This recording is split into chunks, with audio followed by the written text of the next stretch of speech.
Allahumma a'inni, ya Allah tolonglah aku, ala zikrika, untuk sentiasa mengingatimu, wa syukrika, untuk sentiasa berterima kasih kepadamu, wa husni ibadatik, bantulah aku ya Allah untuk memperelokkan ibadahku kepadamu.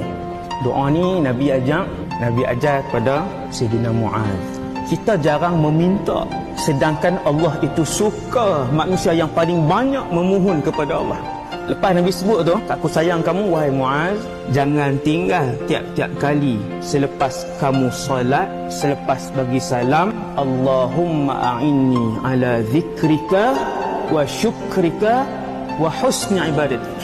Ibu-ibu ayah sekalian, manusia bila dia jadi orang yang paling mengingati Allah, orang yang paling berterima kasih kepada nikmat yang tak boleh dikira daripada Allah, dan orang yang paling baik ibadahnya, maka dia adalah manusia yang paling baik di sisi Allah Subhanahu wa taala.